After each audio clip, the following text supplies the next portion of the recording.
Saudara Hotman dan saya akan ajukan pertanyaan. Baik, silakan. Ya, terima kasih. Pak Romo, pertanyaan pertama saya adalah tadi Bapak mengatakan presiden yang baik. Kalau ada presiden di tahun 2021 membagikan bansos dan pelinsos sebesar 408 triliun. Mic-nya dekatkan, Pak. Kemudian tahun 2022 431 triliun. Ya. Jadi tahun 2021 408 triliun, tahun 2022 431 triliun. Apakah itu pemerintah yang baik yang membantu fakir miskin? Tadi kan Bapak menyinggung soal fakir miskin. Pada waktu itu nggak ada pemilu, tapi sudah 400 lebih bantuan pansos dan pelinsos. Yang kedua, tadi Romo mengatakan bahwa presiden seperti pencuri di kantor ngambil duit dibagi-bagikan. Presiden mengambil uang bansos untuk dibagi-bagikan. Apakah Romo mengetahui bahwa bansos yang dibagikan itu sudah ada datanya berdasarkan DTKS, yaitu data terpadu kesejahteraan sosial, dan satu lagi PTKE, pensasaran percepatan penghapusan kemiskinan ekstrim. Data penduduk itu sudah ada semuanya. Presiden hanya simbolik di awal membagikan bansos sesuai dengan data yang sudah ada di kementerian masing-masing. Selanjutnya dilanjutkan oleh kementeriannya. Jadi presiden tidak pernah membagikan bansos di luar data yang sudah ada, DTKS dan P3KE sesuai dengan data kementerian. Dari mana Pak Romo tahu bahwa presiden itu seolah mencuri dari uang bansos lain untuk dibagi-bagikan? Padahal Pak Romo tidak tahu praktek pembagian data itu sudah ada datanya lengkapnya.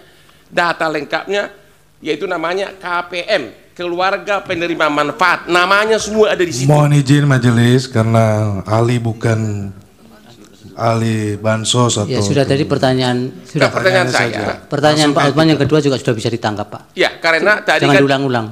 beliau mengatakan presiden seolah-olah pencuri mengambil uang untuk bansos, makanya saya tanya, itu dia tidak ambil tapi ada datanya semua. Iya, sudah. Terima Itu kasih. Kan ya, baik. Dari Prof. Yusril. Terima kasih Yang Mulia. Saudara ahli, kita paham dalam filsafat bahwa etik adalah filsafat tentang moral, filsafat tentang praksis manusia. Apa yang dikatakan Immanuel Kant, du sollst nicht, apa yang harus, apa yang wajib, apa yang tidak wajib. Kant mengatakan bahwa norma-norma moral semacam itu tidak dibentuk oleh manusia, oleh satu lembaga atau negara atau apapun, tapi sesuatu yang lahir dari konsen manusia, dan karena itu dia tahu mana yang salah, mana yang benar, mana yang baik, mana yang buruk. Kalau kita mengikuti filsafat semacam itu, kita sampai pada kesimpulan bahwa norma etik sebenarnya lebih tinggi daripada norma hukum. Bukankah Aquinas mengatakan bahwa norma hukum yang bertentangan dengan norma moral tidak pantas dianggap sebagai suatu norma hukum? Itu dalam Summa Theologia yang tentu Romo lebih paham daripada saya. Pertanyaannya, pada sisi lain kita mengenal teori tentang hierarki perundang-undangan, hierarki norma di dalam hukum itu sendiri. Kita mengenal ada norma yang lebih tinggi, yang bersifat lebih mendasar, ada norma menengah, ada norma rendah, ada norma yang bersifat pengaturan-pengaturan teknis. Saya agak khawatir Romo confuse, antara etik dalam filsafat dan etik yang dibicarakan dalam forum ini, yaitu etik yang terkait dengan kode etik yang menjadi kewenangan dari Mahkamah MK, jadi kewenangan DKPP untuk melakukan pemeriksaan dalam satu proses peradilan etik. Etik seperti itu, saudara saksi, agak berbeda dengan etik yang kita pahami dalam filsafat, dan berbeda konteksnya dalam hierarki norma-norma. Kalau merujuk kepada Kant, merujuk kepada Aquinas, merujuk kepada Ibnu Hazm atau Imam Ghazali, Prof. Yusril terlalu lama teks di mengantarnya. atas. Pertanyaan apa? Ya, pertanyaan akan segera. Tapi kode etik yang sekarang ini adalah kode etik yang diperintahkan oleh undang-undang. Dalam undang-undang MK, dalam undang-undang KPK, dalam undang-undang advokat. Dan itulah yang diadili, yang dijadikan dasar mengadili pelanggaran kode etik. Bukan pelanggaran kode etik seperti yang dipahami oleh Immanuel Kant dan Thomas Aquinas. Apakah Romo bisa membedakan antara norma dalam filsafat, norma etik dalam filsafat, dan norma etik dalam pengertian norma etik yang dibentuk atas perintah satu undang-undang yang kedudukannya tidak akan mungkin lebih tinggi daripada undang-undang itu sendiri. Persoalannya adalah apakah pelanggaran etik dari filsafat membawa implikasi kepada penyelenggaraan negara harus begini seperti yang Romo katakan, ataukah pelanggaran kode etik sebagai code of conduct di dalam norma etik yang dijadikan dasar keputusan DKPP dan MKMK, apakah itu akan menggeser satu keputusan yang didasarkan atas norma undang-undang? Mohon Romo jelaskan persoalan ini. Baik, dari Bawaslu ada pertanyaan? Dari Hakim yang mulia Prof. Arief, silakan Prof. Baik, terima kasih Yang Mulia Ketua.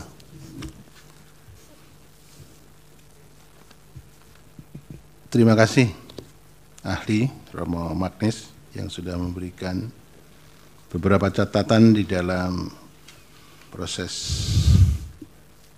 penyelesaian PHPU Pilpres di Mahkamah Konstitusi. Sebetulnya banyak yang akan saya sampaikan, tapi kalau terlalu banyak kita berdiskusi kayaknya tidak elok ya. Maka saya singkat-singkat saja begini. Indonesia itu adalah negara yang mempunyai karakter tersendiri, baik dalam berhukum maupun berdemokrasi. Karakter itu melekat pada ideologi yang dipilih oleh bangsa Indonesia. Sehingga hukum dan demokrasi di Indonesia saya sebut berkarakter Pancasila. Itu yang pertama. Kemudian karena itu, maka di Indonesia secara semestinya dan solen itu harus dijunjung tinggi rule of law sekaligus rule of ethic. Saya juga teringat kemudian ada semacam pepatah begini, law without ethic, kemudian ethic without religion. Nah sekarang kaitannya dengan persoalan konkret.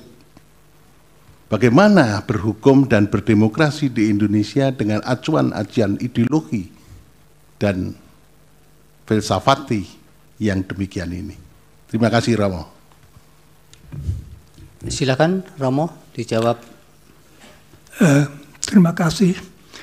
Pertama mohon perhatian bahwa otak saya berumur 87 tahun.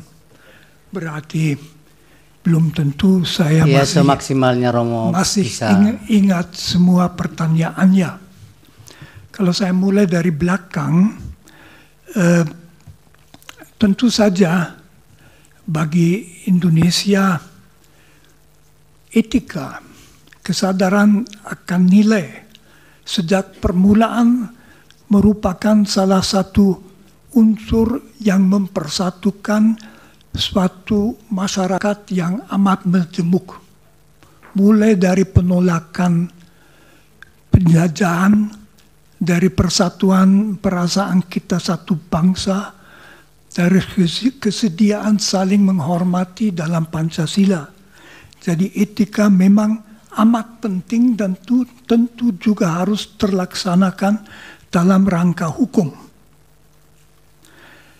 Lalu pertanyaan, apakah ada perbedaan antara etika dan etika di dalam rangka hukum?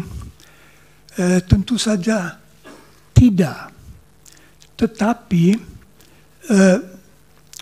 suatu ketentuan etis yang tidak dirumuskan dalam hukum memang tidak bisa ditindak oleh yudikatif, oleh para hakim sistem yudikatif suatu negara itu. Itu menjadi unsur untuk menilai, unsur bagaimana kualitas seseorang atau juga suatu lembaga dinilai. Dibantu kalau suatu bidang merumuskan kode etik. Karena lalu kode etik itu merumuskan dalam poin-poin yang relevan hal-hal yang perlu diperhatikan. Jadi memang pelaksanaan para hakim dalam sistem yudikatif mesti atas dasar undang-undang. Di situ muncul pertanyaan yang di Jerman muncul keras sesudah runtuhnya Hitler.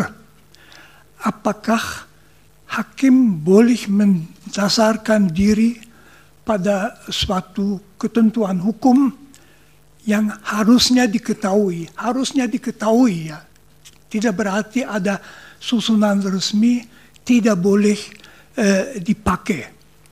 Ada hakim yang sesudah Perang Dunia Kedua dihukum karena menjatuhkan vonis atas dasar hukum yang berlaku, misalnya hukuman mati. Jadi masalah hukum kodrat itu sudah over. Sekurang-kurangnya kita mempunyai hak-hak asasi manusia yang sekarang juga ada dalam undang-undang dasar kita.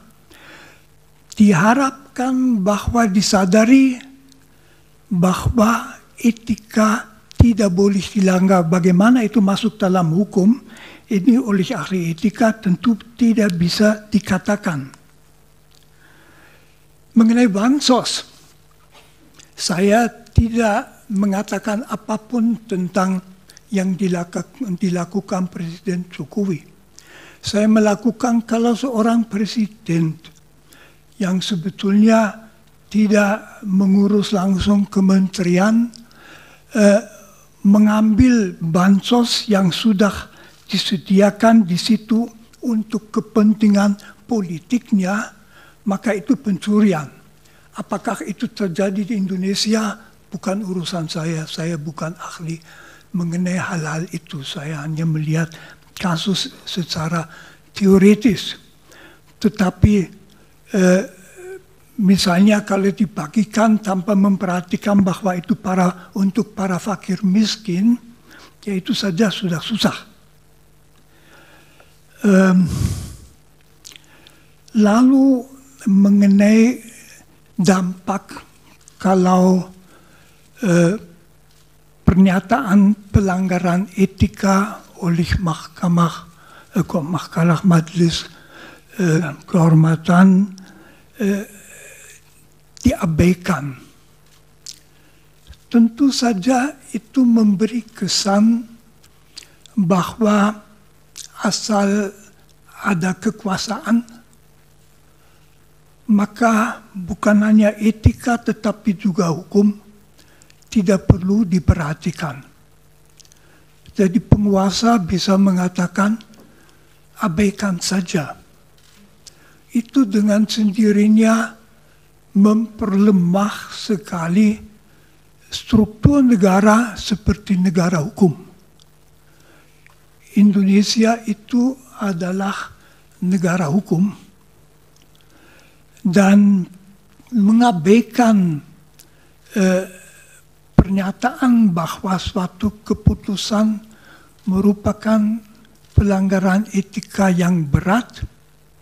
Saya dari sudut etika hanya bisa mengatakan merupakan sendiri pelanggaran etika yang berat. Dan kalau masyarakat mengalami bahwa etika secara berat bisa dilanggar demi suatu tujuan politik, dengan sendirinya faham mengenai penguasa yang melakukan itu akan turun, akan ditaati karena dia berkuasa.